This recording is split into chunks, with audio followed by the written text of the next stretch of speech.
Empresario con experiencia corporativa por más de 28 años. Escritor invitado en diversas publicaciones especializadas respecto a estadísticas, fondos de pensiones, desarrollo de negocios, demografía y tercera edad. Actualmente es presidente y director general de Millas para el Retiro. Es consejero del Comité de Vigilancia de CONSAR, representando a Coparmex. Es consejero independiente del Comité de Inversiones del Infonavit, representando al sector patronal. También es consejero independiente del Comité de Inversiones Ignia y del Comité de Administración Termion. Es consejero global de la Asociación de Empresarios Mexicanos en Estados Unidos. Cuenta también con una participación en Shark Tank México, logrando 3 tiburones como socios: Patricia Armendáriz, Marcos Dantus y Rodrigo Herrera. Él es el licenciado Jorge López Pérez.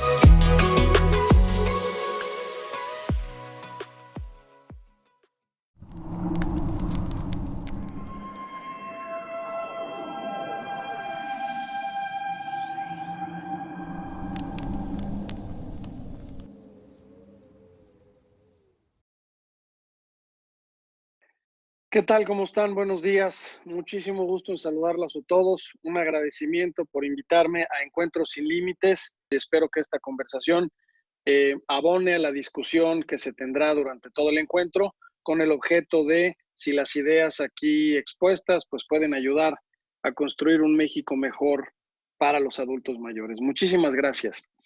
Lo primero que quiero transmitirles a todos en este encuentro sin límites es que el problema de pobreza en vejez o el problema de los sistemas de seguridad social o pensionarios en el mundo es grave. No solamente es de México.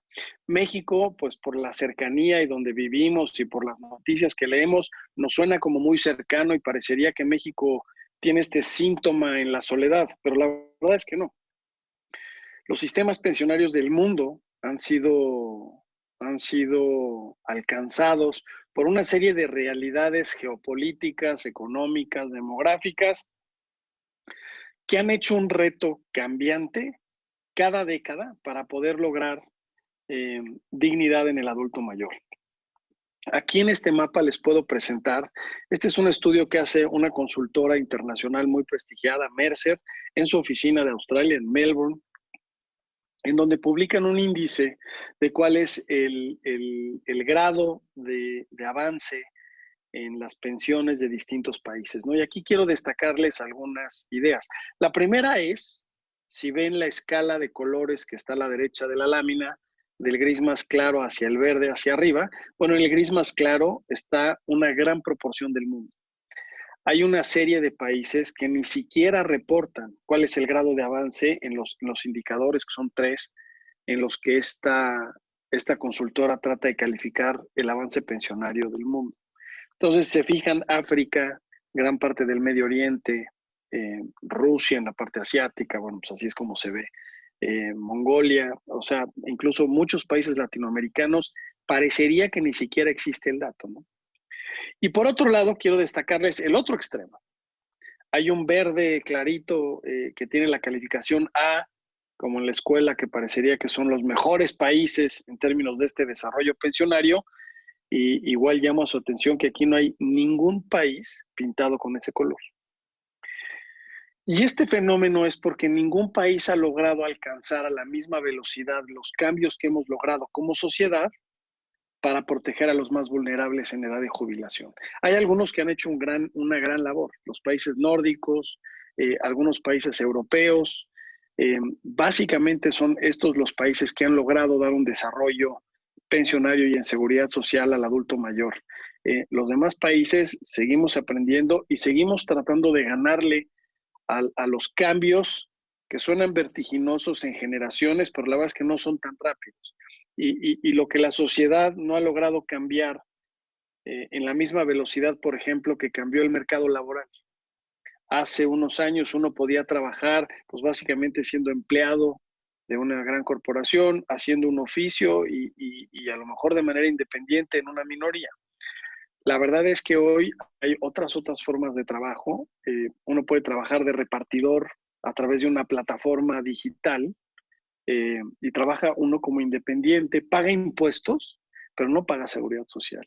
Uno puede trabajar de 1000 maneras en nuestro país y es bien complicado que todo el andamiaje de la ley laboral y de la ley de seguridad social alcance a estos cambios laborales, como ha sido el caso en todo el mundo, ¿no? Y aquí uno de mis primeros mensajes es ese. El problema no es menor, México no es la excepción, pero sí México tiene muchas tareas que hacer. Hoy en el Congreso, como saben, se está discutiendo la propuesta que el presidente López Obrador ha mandado y bueno, pues es uno de los tantos síntomas de que se debe de atajar el sistema de pensiones y de seguridad social de nuestro país. En esta siguiente lámina les platico un poco el contexto histórico y el contexto histórico digamos que es divertido en las anécdotas. Primero, los primeros años, digamos, de la humanidad, la esperanza de vida era relativamente corta y no había este problema de soportar a personas en edad adulta mayor, porque la verdad es que la gente se iba muriendo de manera muy temprana, ¿no? Después va llegando una serie de eventos de modernidad y guerras, y bueno, llegamos incluso ya al siglo XIX, y hay una figura muy especial en medio de un reacomodo europeo en el contexto histórico de ese momento, en el Imperio Austrohúngaro, donde Otto von Bismarck es el primer general que le toca administrar el ejército y todas las fuerzas armadas del imperio sin guerra.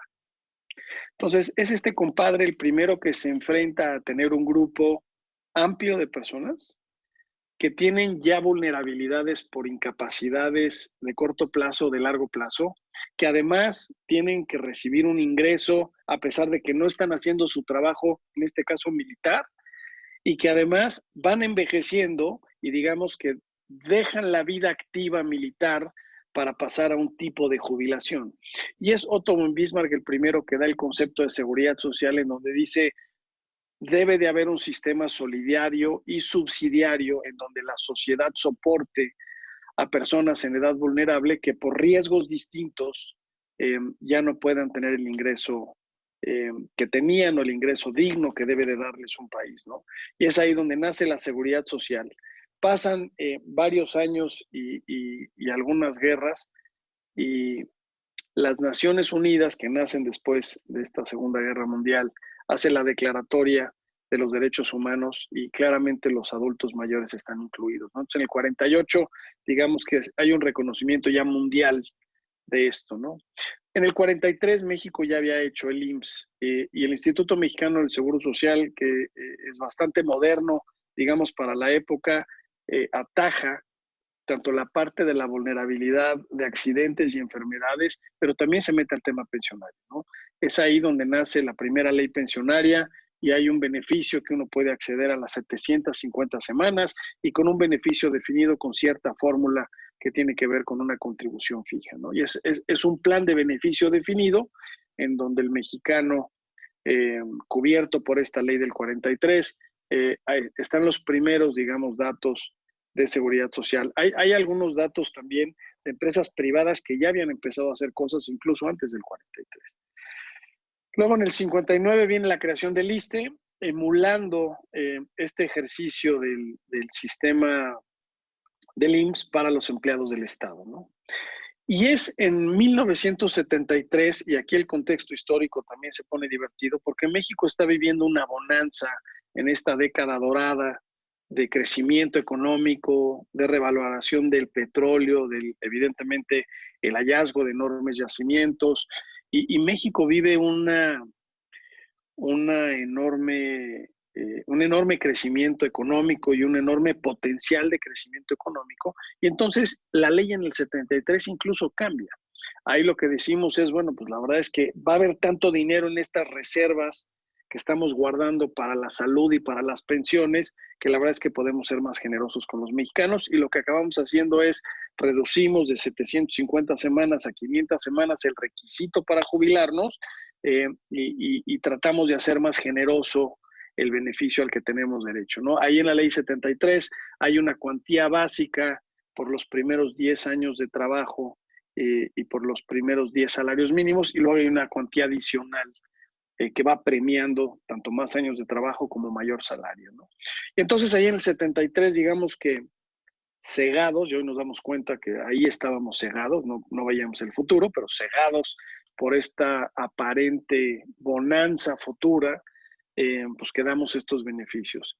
Y aquí doy un primer dato. Del 73 al 92, es decir, pasan 19 años, nos damos cuenta que esa bonanza fue efímera, que no la supimos administrar por las razones que ustedes quieran, y ya desde el 92 hacemos un nuevo sistema de ahorro para el retiro, en donde empezamos a hacer cuentas individuales previendo que las reservas matemáticas que debimos de haber guardado para hacer frente a los temas pensionarios, pues ya no van a existir en los próximos 30 o 40 años, ¿no?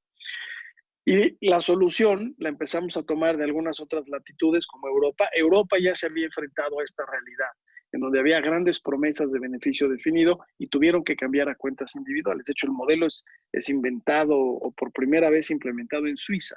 Se llama el modelo suizo, ¿no? Ya después el Banco Mundial lo populariza cerca del 94 y de ahí Chile lo toma y nosotros en el 97, ¿no? Entonces, este primer cambio a cuentas individuales hace un paradigma, cambia el paradigma de manera brutal, porque ahora el riesgo de longevidad ya no queda en el Estado, el riesgo de longevidad queda en la persona, porque ya en vez de tener un beneficio definido que te va, digamos, a acompañar de tu día de jubilación al día que fallezcas, ahora lo que hay es una contribución definida durante tu vida laboral, pero cuando llegues a edad de retiro se te entrega una cantidad fija, te alcance para lo que te alcance, ¿no? Y es ahí donde tenemos que ser muy, muy creativos en ver cómo complementar el ahorro de los mexicanos en este nuevo arreglo del 92 y del 97, ¿no? En el 97, ya formalmente en el verano, entra el sistema de ahorro para el retiro con las AFORES, que son quienes administran estos recursos, y el experimento, digamos, que demuestra que el dinero que debió de haber administrado el Estado, de alguna otra forma, bueno, pues no lo hizo y tuvimos que cambiar el arreglo para poder hacer frente al tema pensionario con cuentas individuales, ¿no? Ahí en el 2007 el ISSSTE entra en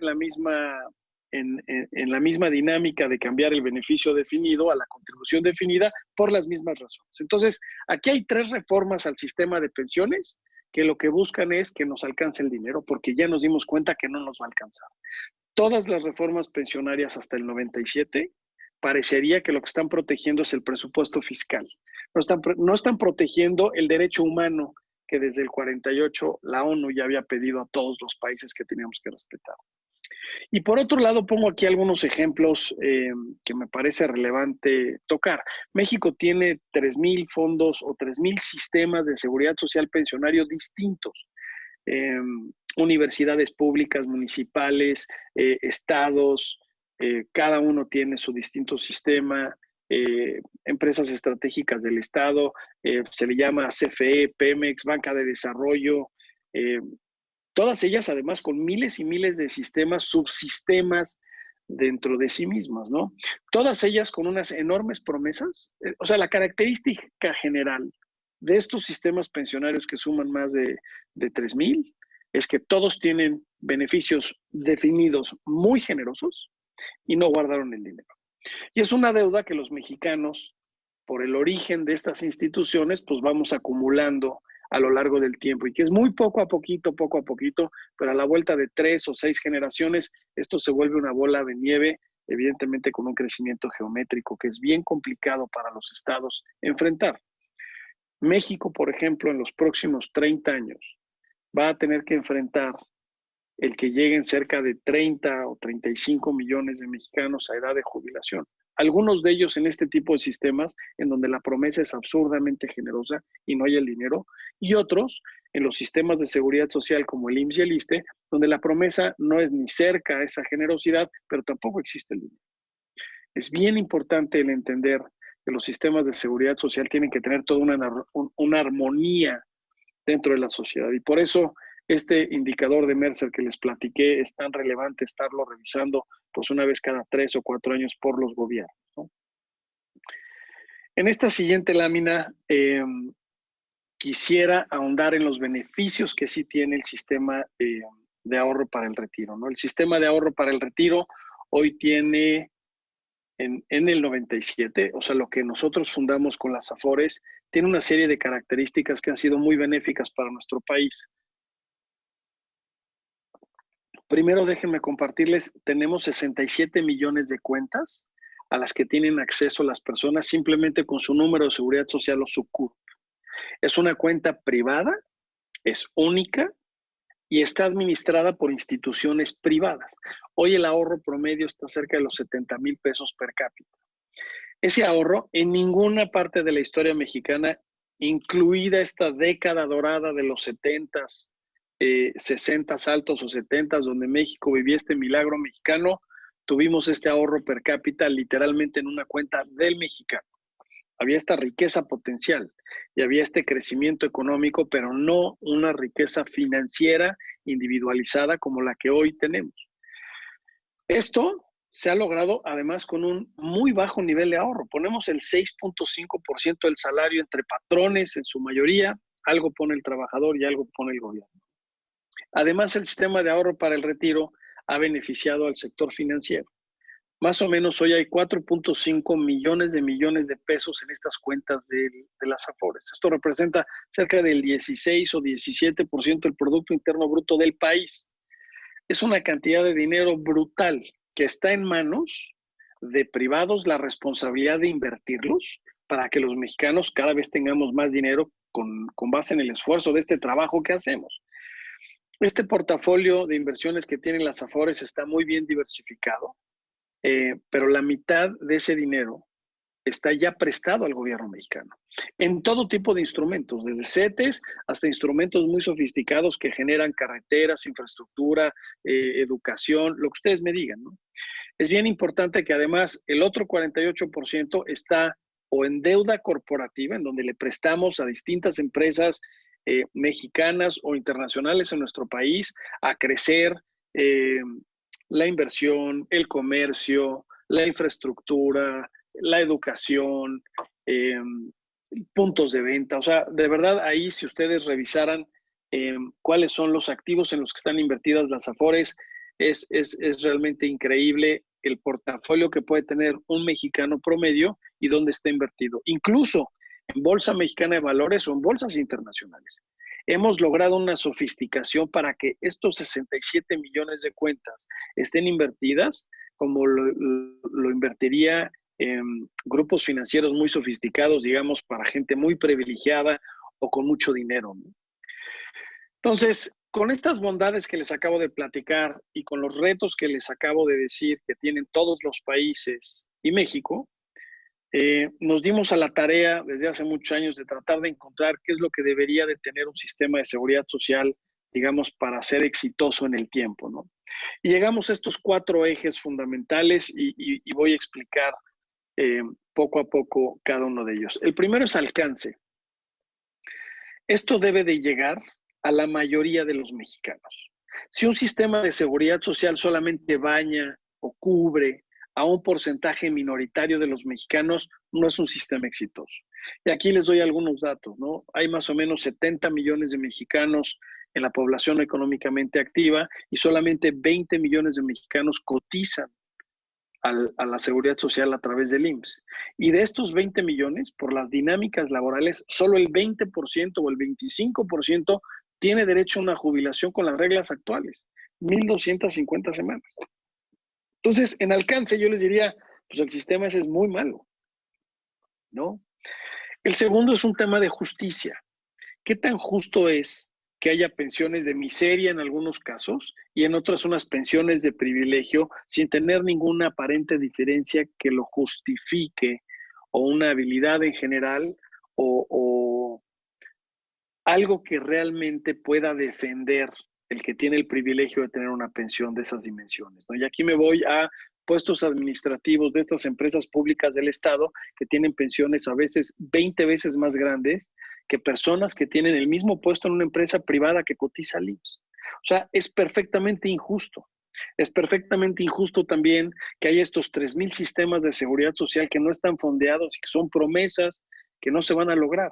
Es perfectamente injusto que 2 mexicanos de la misma edad, digamos que con la misma carrera salarial y la misma carrera de gastos de allá que se jubilen, se hayan incorporado al mercado laboral con un mes de diferencia y uno vaya a recibir una pensión del doble por estar en la ley 73 del IMSS y otro en la ley 97 de las AFORES. Entonces, el tema de justicia, que es el más complicado de todos, deberíamos de estarlo ya buscando para que todos los mexicanos podamos tener una jubilación pues, que nos merezcamos, ¿no? El tercer punto es suficiencia. El dinero que uno reciba como jubilado, dependiendo de dónde venga, y seguro puede venir de varios cajones, déjenme ponerlos así, más adelante voy a tocar los pilares de la seguridad social, pero la suficiencia, lo que quiere decir es, debe de ser lo suficientemente parecido. Los sistemas de seguridad social no atacan pobreza en general, previenen pobreza, y hay una diferencia muy grande. Si uno está acostumbrado a ganar X cantidad de dinero, que voy a suponer que es poco dinero, pues digamos que a jubilación debe de ganar algo lo suficientemente parecido. Y en eso muchos de los sistemas en México, digamos que cumplen con el requisito. No se tiene por qué dar mucho más dinero a la jubilación que como activo, no hay una justificación, digamos, en la productividad, pero tampoco debemos de dar el 20% de lo que uno ganaba, porque no es justo un cambio tan brusco de pasar de activo a jubilado con una diferencia económica tan grande, ¿no? Y la última es la solvencia. Este eje es de los más importantes y esta sí es obligación del Estado y obligación de los mexicanos el asegurarnos que cada promesa pensionaria que haya tenga el dinero atrás. No es justo el andar cediendo a lo mejor algunas conversaciones en donde, bueno, pues vamos a dar una pensión en los próximos 30 años de X beneficios sin decir de dónde sale el dinero o mediante qué mecanismo se va a fondear ese sistema. Porque esta película de no tener dinero para pagar pensiones ya la vivimos en la plática que les decía del 73 al 92, al 97, e incluso de las reformas que hablamos. Hubo todavía reformas al sistema del 2007 con el ISSSTE, luego hubo una reforma en el 2014, en donde le quitamos la deducibilidad a los planes de pensiones privados, cosa que va en sentido contrario completamente el apoyo a esto. Y luego hay otra reforma en el 2016, en donde el gobierno federal reconoce la deuda de Pemex y CFE como deuda de la federación y no de las empresas estratégicas del Estado. Entonces, si me permiten, todas las reformas hasta ahora han beneficiado más bien el presupuesto fiscal que al mexicano. Y es ahí donde yo creo que tiene que haber un cambio filosófico profundo de qué debemos de hacer los mexicanos para modificar el sistema pensionario del país, ¿no? Además, hay una serie de temas culturales que hay que tomar en cuenta, ¿no? En México, cerca del 63% de las personas trabajan de forma independiente o informal. De estos 70 millones de mexicanos que les decía, 20 trabajan de forma con un patrón y prestaciones. Déjenme separarlo de esta manera. Estos 20 millones de mexicanos o 21 millones de mexicanos pagan impuestos a través del IVA, pagan impuestos de ISR y pagan seguridad social. Todas estas personas están incluidos, digamos, en este esquema completo de contribuciones al gobierno para protegernos. Luego voy a poner un grupo de otros 15 o 20 millones de mexicanos que son independientes. Ellos pagan impuestos a través del IVA y pagan impuestos a través del ISR, ya sea que sean profesionistas independientes que dan recibos de honorarios, hacen pequeñas sociedades civiles o son pequeños contribuyentes y son gente que sí te dan un recibo deducible, te dan un recibo de honorarios, de oficios, ¿no? Plomeros, carpinteros, albañiles que trabajan como contratistas y sí contribuyen, pero no contribuyen a la seguridad social. Todas estas personas están fuera del sistema de la seguridad social. Ellos tendrán que ver por medios privados o a través de aseguradoras o a través de cualquier otro medio, ver cómo hacen frente a accidentes, enfermedades y vejez. Y hay un tercer universo que también es muy grande en nuestro país. Otros 25 millones de mexicanos deben de estar trabajando, y aquí déjenme llamar informalidad. Y hago la diferencia entre independientes e informales. El informal paga impuestos solo a través del IVA, no paga ISR y evidentemente no paga contribución seguridad social. Él no está ahorrando para su jubilación o se está protegiendo. Él depende de un sistema de seguridad social estatal en donde si tiene cualquiera de estos accidentes o enfermedades, pues tendrá que ir al gobierno a ver o el extinto Seguro Popular y la nueva tendencia que hay en temas de seguridad social, en temas de salud, pero digamos que no está protegido al 100%, ¿no? Además, los temas gubernamentales, hay unos cambios relevantes fiscales, la Ley Federal de Trabajo que no se ha modernizado, el régimen de las inversiones de las AFORES y los temas demográficos. Hace 40 o 50 años era imposible que los demógrafos y los actuarios previeran de cómo nos íbamos a morir. Y ahora es bien complicado entender que el proceso de envejecimiento, en donde incrementamos la esperanza de vida gracias a las bajas tasas de mortalidad y digamos que al incremento en la salud de los mexicanos, trajo un problema de liquidez y trajo un problema económico, porque ahora resulta que vivir más años pues va en contra tuya, porque no hay dinero que alcance, ¿no? Y luego te vas a enfermar de una enfermedad crónico-degenerativa que al final terminarás falleciendo como todos los humanos, pero en un proceso caro y largo, ¿no? Y eso ha distorsionado muchísimo la discusión en temas del cómo atacar este problema.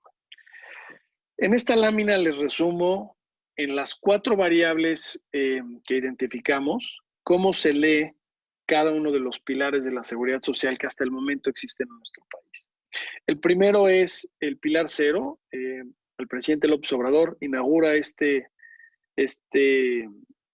un programa de bienestar al adulto mayor que ya es una pensión, ya pasó por ley, en el 2019 se aprueba, y entonces todo mexicano que cumple 68 o 70 años tiene derecho a una pensión de 1,100, 120 o 1,100 pesos mensuales por el simple hecho de ser mexicano y cumplir el grupo de edad. Este es algo que va en el camino correcto. Una pensión universal en donde el Estado se asegura que haya un ingreso mínimo, yo les digo que es bueno. Y ahí, como pueden ver, el alcance lo pongo en verde porque llega a todos los mexicanos, debe de llegar a todos los mexicanos. Califico muy mal la suficiencia porque 1,100 pesos evidentemente están por debajo del nivel de pobreza, y solvencia, el presidente López Obrador y quienes idearon estos programas desde hace muchos años, primero a nivel Ciudad de México y luego estatales, pues nunca han dicho de dónde sale el dinero. Simplemente entra presupuesto de la entidad. En este caso entra presupuesto de la federación. Si de por sí ya existe una alta presión fiscal por el tema pensionario, bueno, pues con esto se vuelve todavía más complicado. Y el tema de justicia lo pongo en verde porque aquí sí, digamos que a todos los mexicanos nos tratan por igual. El primer pilar de seguridad social son estas leyes de beneficio definido, donde son el IMSS y el ISSSTE los principales exponentes, ¿no? Pongo el alcance en amarillo porque, otra vez repito, solamente hay 20 o 25 millones de mexicanos, ya tomando en cuenta los otros sistemas de seguridad social que alcanzan a la población, de 70 millones de mexicanos en la población económicamente activa, ¿no? Lo pongo en verde la suficiencia porque estos beneficios son generosos. Hoy una persona que gana 10 salarios mínimos en la ley 73 puede jubilarse a lo mejor con el 70% del último sueldo. Alguien que gana 4 salarios mínimos puede jubilar a lo mejor con el 90 o el 100% del último sueldo. Lo mismo pasa con la gente que trabaja en el ISSSTE. Es lo suficientemente parecido el pago pensionario a lo que tenías cuando activo. Y el tema de solvencia lo pongo en rojo, porque ni el IMSS ni el ISSSTE tienen los recursos suficientes para hacerle frente al pasivo pensionario nacional en los próximos años. Y la parte de justicia lo pongo en amarillo porque no todos los mexicanos tienen derecho a la ley 73 o tienen un patrón que les da prestaciones. El siguiente pilar, que es el de las cuentas individuales, lo califico en verde en el tema de alcance porque a pesar de que hoy solamente 20 millones de mexicanos cotizamos al sistema de seguridad social, IMSS y AFORES, hay 67 millones de cuentas. ¿Esto qué quiere decir? Que la dinámica laboral del país ha hecho que la gente toma un empleo y luego ahí lo inscriben al IMSS, evidentemente tiene dinero que le mandan a la AFORE y unos años después sale a ejercer de forma independiente o informal su trabajo y luego vuelve a regresar, ida y regresa, ida y regresa. Más o menos la densidad de cotización, que te dice el número de meses que trabajaste dentro de una empresa con un patrón cotizando a la seguridad social en el país anda por ahí del 45%, para que se den una idea de la densidad de cotización que hay para poder alcanzar una jubilación. Pero el alcance es muy bueno porque todos los mexicanos, la gran mayoría de los mexicanos, hoy cuentan con una cuenta de Afore, que es, insisto, de ellos, a su nombre, y administrada por una entidad privada, que el dinero lo tiene ahí constante y sonante, administrado de largo plazo. Pongo la suficiencia en amarillo porque el nivel de reemplazo que te da una Afore es muy por debajo de lo que te da el beneficio definido del primer pilar, del pilar 1. Más o menos las proyecciones es que una persona que se jubila con la ley 97, así como la de la ley 73 se jubilaba con el 70 o el 90% del último sueldo, en el caso de la ley 97 se jubila a lo mejor con el 30 o el 20% del último sueldo. Y eso sí ya no es lo suficientemente parecido al ingreso que uno tenía cuando activo. Y el siguiente es solvencia, lo pongo en verde porque claramente está el dinero. La justicia lo pongo en amarillo por la misma razón anterior. No todos tenemos derecho a este tipo de pilar 1, pilar 2 por la propia dinámica laboral que ya expliqué. El tercer pilar o el pilar 3 llamado son los planes privados de pensiones. Este pilar 3, que son los planes privados de pensiones, lo califico en alcance en rojo porque son muy pocas las empresas que dan un plan de pensiones privado adicional. Más o menos hay 2,200 planes de pensiones registrados ante la autoridad mexicana. Más o menos empresas de más de 100 empleados debe de haber unas 70,000. Digo, nada más para que se den una idea de la proporción de empresas que pueden dar un plan de pensiones privado. La suficiencia y la solvencia la pongo en verde porque claramente hay un beneficio que es lo suficientemente parecido. Si empiezo a acumular el pilar 0, 1, 2 y además mi patrón me da una lanita extra como pensionado, bueno, pues tanto suficiencia lo pongo en positivo y solvencia al ser una promesa del sector privado. El sector privado se compromete ante la autoridad y evidentemente tendrá que financiar el beneficio que le promete al trabajador. Justicia lo pongo en amarillo otra vez por la misma razón. Pues no todos los mexicanos tenemos derecho a ello. Y la última es el ahorro voluntario de las Afores, ¿no? Y ahí yo trato de aprovechar todo lo que se ha logrado en el sistema de ahorro para el retiro, que es capilaridad, 67 millones de cuentas, tecnología. Hoy tú puedes acceder a tu Afore a través de cualquier teléfono y puedes hacer uso de lo mismo como si fuera una cuenta de ahorro de largo plazo. Y ahí el gobierno mexicano, junto con las Afores, fueron haciendo todo el andamiaje para que tú pudieras ahorrar a través de cajas en la calle, de tiendas de conveniencia, supermercados. Puedes ahorrar domiciliando tu tarjeta de crédito o débito con tu propia Afore. Puedes ahorrar a través de dispositivos móviles con algunas ideas que han salido en México de manera muy importante. Y es ahí donde el alcance lo pongo en verde porque todos los mexicanos tienen al alcance de poner ahorro voluntario en su Afore. La suficiencia la pongo en amarillo porque tú solito no podrás ahorrar mucho más dinero para tú mantenerte solo en la vejez. La solvencia la pongo en verde porque el dinero ahí está y la justicia la pongo en verde porque todos los mexicanos o la gran mayoría de los mexicanos tenemos ese derecho, ¿no?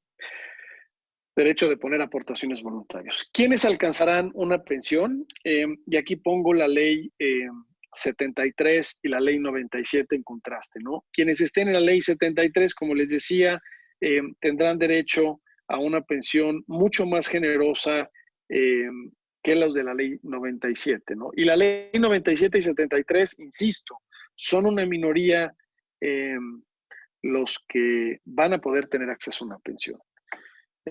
La ley 73, como les decía, 70-80% del último sueldo. La ley del 97, pues entre el 20 y el 25%. Ellos necesitan cotizar 25 años, ¿no? De hecho, la reforma pensionaria busca disminuir este número, ¿no? Es bien importante algunos estudios que mencionan esta lámina, ¿no? El Banco Mundial ata una probabilidad a que si uno cumple edad 70, la probabilidad de bajar de nivel socioeconómico es el 95%. Es muy probable que uno, conforme vaya creciendo, la forma laboral, el ahorro y la dinámica familiar, siendo cada vez más pobres, ¿no? Y la dinámica familiar me refiero a esta dinámica demográfica, ¿no? Hoy los chavos, los millennials, no entienden que no van a tener 20 nietos como ellos vieron a sus abuelos o a sus bisabuelos, y estas fotos de la familia ampliada donde hay 25 nietos jugando en un jardín. Eso ya no existe. Pero es bien difícil explicarle hoy a un chavo de 25 años que es muy probable que él tenga un nieto o dos en México, ¿no? Es bien complicado. Entonces él sigue pensando que la bonanza de una pirámide demográfica, en donde los jóvenes, digamos, que traen recursos a los viejos, es lo natural, y era lo natural. Ya no lo es, ¿no? Entonces se vuelve bien complicado el tener estas conversaciones también eh, por generaciones. Esta reforma pensionaria a la que he hecho referencia ya varias veces en la conversación, les voy a decir a grandes rasgos cuáles son los cambios que se piden. Uno es, hoy ponemos el 6.5% del salario, este va a subir al 15% del salario en una transición de 8 años, una vez que nos recuperemos de esta pandemia y de los estragos económicos. Se está pidiendo que en el 2021, en caso de aprobarse, entran los beneficios, pero no entran las cuotas adicionales, y es algo que se está discutiendo y se verá cómo se puede llegar al acuerdo con los empresarios, los trabajadores y el gobierno para poder elevar el ahorro, que esta es la solución mágica universal. ¿Cuál es la mejor forma de lograr un sistema de seguridad social con buenos beneficios? Ahorrando más. Punto. ¿Quién? Pues gobierno, trabajadores y empresarios. Todos. Pero no hay forma de multiplicar el dinero sin ahorrar. El aumento que se está planteando en esta reforma corre a cargo de los patrones. El gobierno tuvo una buena idea, y esto es lo que pongo aquí en la redistribución de la cuota social. Los patrones elevarán estos porcentajes de aportaciones al sistema de seguridad social, pero el gobierno redistribuye la cuota social a salarios más bajos. Entonces, ahí se está logrando que los patrones en sus salarios más bajos no tengan que hacer muchos más incrementos, sino se enfoquen más en los salarios altos, y el gobierno redistribuye cuota social de salarios altos a salarios bajos, logrando un equilibrio para el empresario, para el gobierno y para el trabajador que le permita tener una mejor jubilación. Y se pide reducir las semanas de cotización de 1,250 semanas, que son como 25 años, a 750 semanas. Esto tiene dos fines. Uno es empatarlo con el acceso a la salud. Si uno cotiza 750 semanas, tiene acceso a los servicios de salud del IMSS. Y segundo, con 750 semanas, el porcentaje de densidad de los mexicanos que alcanzaría una pensión, en vez de ser el 20 o 25%, sube a cerca del 70 o 75%, porque sí estamos en esta dinámica donde entramos y salimos de tener un patrón o ser independientes o informales. Ahí sí el porcentaje de mexicanos que accede a una pensión crece de manera muy importante, ¿no?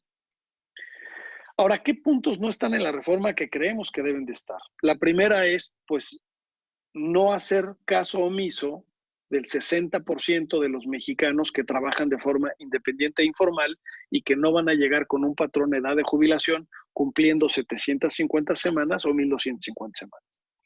Nosotros lo que propusimos es la parte de los independientes, estos 15 millones de mexicanos que ya pagan ISR y pagan IVA a través de recibos de honorarios. Los mecanismos de captación ya están hechos. Lo único que necesitamos es que pongan un renglón adicional y en el desglose de sus servicios pongan menos seguridad social. Y entonces el que contrata sus servicios o compra sus productos retiene ese porcentaje, lo manda a la seguridad social y esa persona estaría incluida. Todo está hecho, ¿eh? Es simplemente que haya la voluntad política de que esto suceda. Se les propuso perspectiva de género y no entendemos por qué no está. Las mujeres, por naturaleza, tienen una dinámica laboral distinta que hace un hueco por género muy importante en el pago de las pensiones y en el acceder a una pensión. Si es difícil para un hombre tener 25 años de servicio cotizando al IMSS, para una mujer es más, y más si tuvo 3 hijos, por ejemplo. Se busca incentivar el ahorro voluntario dentro de las empresas, que los salarios más altos también tengan mecanismos automáticos para ahorrar, hacer ahorro voluntario colectivo y los patrones hagan contribuciones pares tipo un fondo de pensiones. Y hay una idea de ahorrar a través del consumo. Esta idea tiene el origen desde hace muchos años en algunos países europeos donde hay un componente del consumo que va a la vejez, y que creemos que puede ser, bueno, no creemos, estamos seguros que es una solución para México. En México, el ahorro voluntario a través del consumo ya es una realidad. Este programa arrancó en el 2017 a través de una marca Millas para el Retiro, que tengo yo el gusto de haberla fundado con un grupo de mexicanos. Y esta empresa ha cambiado el paradigma de cómo ahorrar. Estamos cambiando el dolor de ahorrar por el placer de gastar.